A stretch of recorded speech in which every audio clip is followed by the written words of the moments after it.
네, 안녕하세요. 오프입니다. 네, 2022년 2월 20일 오전 7시 2분을 지나가고 있고요.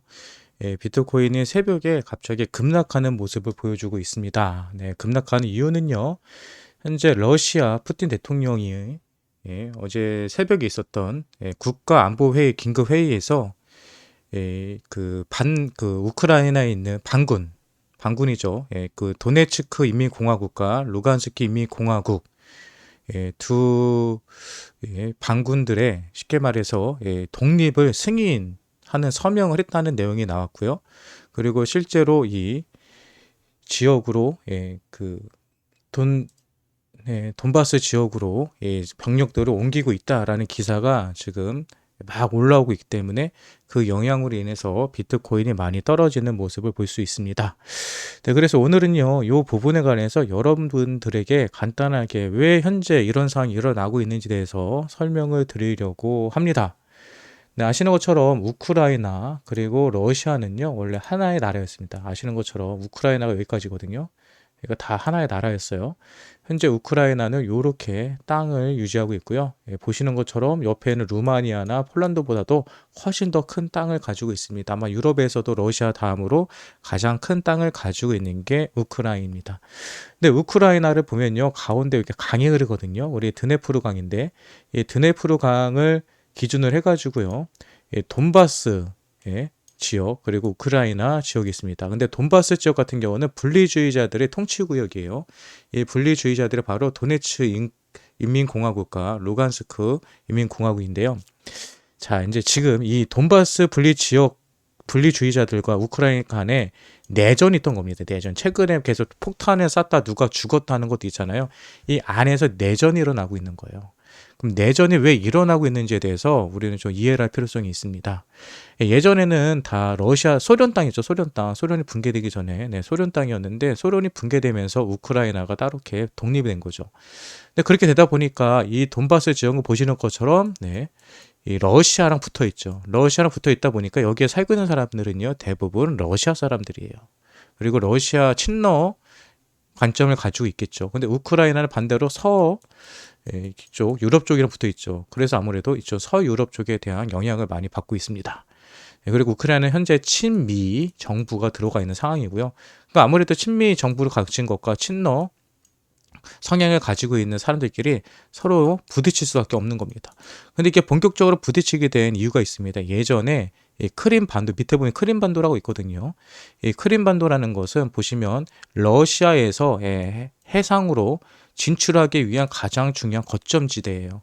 예전 소련일 때 이곳을 거점으로 러시아가 해양으로 진출을 많이 했었는데 이 크림반도 역시도 우크라이나로 편입이 됨으로써 문제가 생깁니다. 그래서 러시아에서는요, 크림반도 역시도 대부분의 사람들이 러시아 사람들이었기 때문에 여기서 2014년도에 국민투표를 합니다. 국민투표 결과 크림반도에 있는 대부분의 사람들이 러시아로 편입되기를 원한다라고 했기 때문에 그거를 빌비로 러시아는 크림반도를 흡수해버리게 되죠. 근데 이 장면을 봤던 이 돈바스 지역에 있던 이 분리주의자들도요, 크림반도는 러시아가 흡수했네. 야, 우리도 러시아로 들어가자라는 결단을 내립니다. 그래서 돈바스 지역에서도 자체적으로 국민투표가 들어가고요. 국민투표 결과 러시아로 편입되는 것으로 결과가 나옵니다. 하지만 러시아는 그때 그걸 받아주지 않아요. 왜 안 받아주느냐? 이 크림반도를 러시아가 흡수했을 때도 전 세계적으로 많은 비난을 받았거든요. 하지만 크림반도는 워낙 작은 땅이었기 때문에 그래도 러시아가 그 압박감을 이겨내고 실행할 수 있었습니다. 하지만 돈바스 지역에까지 러시아가 흡수하게 된다면 엄청나게 땅이 크고요. 그리고 세계적으로도 많은 비난과 압박을 받을 수밖에 없기 때문에 이거를 받아들이지 않았었죠. 아무튼 그렇게 된 이후로 돈바스에 있는 사람들은요, 바로 내전이 일어나는 겁니다. 우크라이나와 계속 2년 전쟁이 일어나는 거죠. 이렇게 시간이 계속 지나왔습니다. 그리고 이런 전쟁이 일어나니까 2014년인가 2015년에 민스크 조약인가요? 민스크 조약이 일어납니다.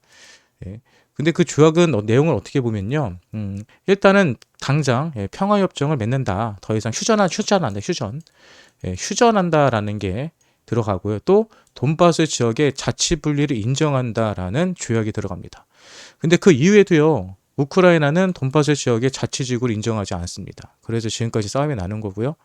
그리고 우크라이나 같은 경우는 아무래도 나토, 유럽에 있는 나토와 또 미국으로부터 많은 병력 지원을 받게 되죠.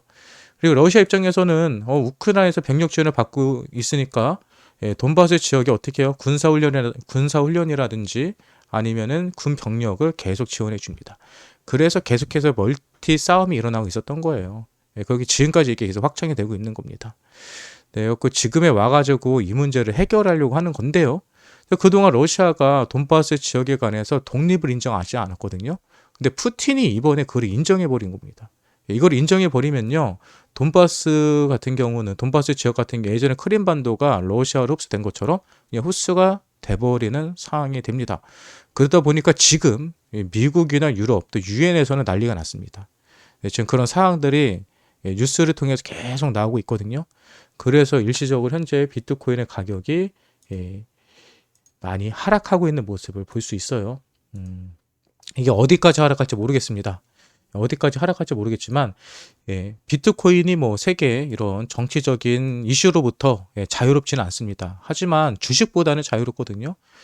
주식보다는 자유로운 게 비트코인이고요. 그리고 이런 세계적인 움직임을 떠나서 차트적인 관점만 보면요.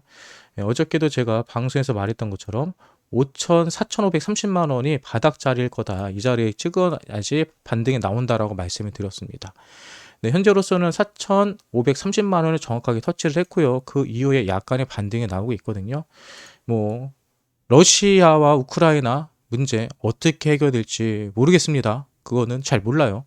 하지만 그 결과에 따라서 비트코인이 죽거나 살거나 하진 않을 거예요. 별개의 문제로 저는 생각이 들거든요. 그러니까 뭐 일시적으로 투심이 떨어지기 때문에 비트코인 가격이 하락할 수는 있지만 이 문제 저는 오늘 내일 중 또 24일 날 푸틴이랑 미국의 바이든이랑 또 회담이 있다고 하니까 그때 어느 정도 해결이 될 거예요. 그러니까 지금 자리 여러분 이 뉴스를 통해서 이거 전쟁 나라보다 큰일 났다 해서 던지지 마시고요. 전쟁이 나고 이런 이슈가 생길 때 오히려 비트코인은 상승할 가능성도 있다는 것을 염두에 두시고 투자하시기 바랍니다. 아무튼 겁내지 마시고요. 이 사항을 조금 더 지켜보면 좋을 것 같아요.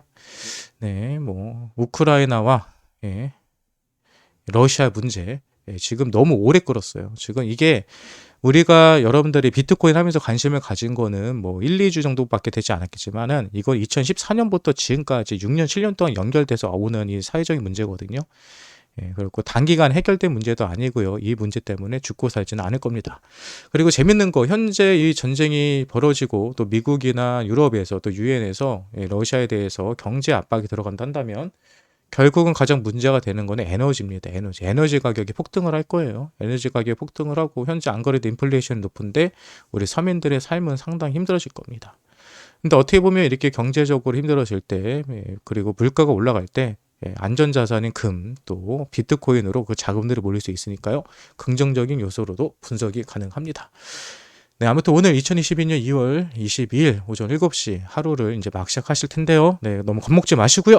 좀 더 지켜보시죠. 여러분들과 오늘도 하루 종일 제가 함께 하겠습니다. 지금까지 옥보였습니다.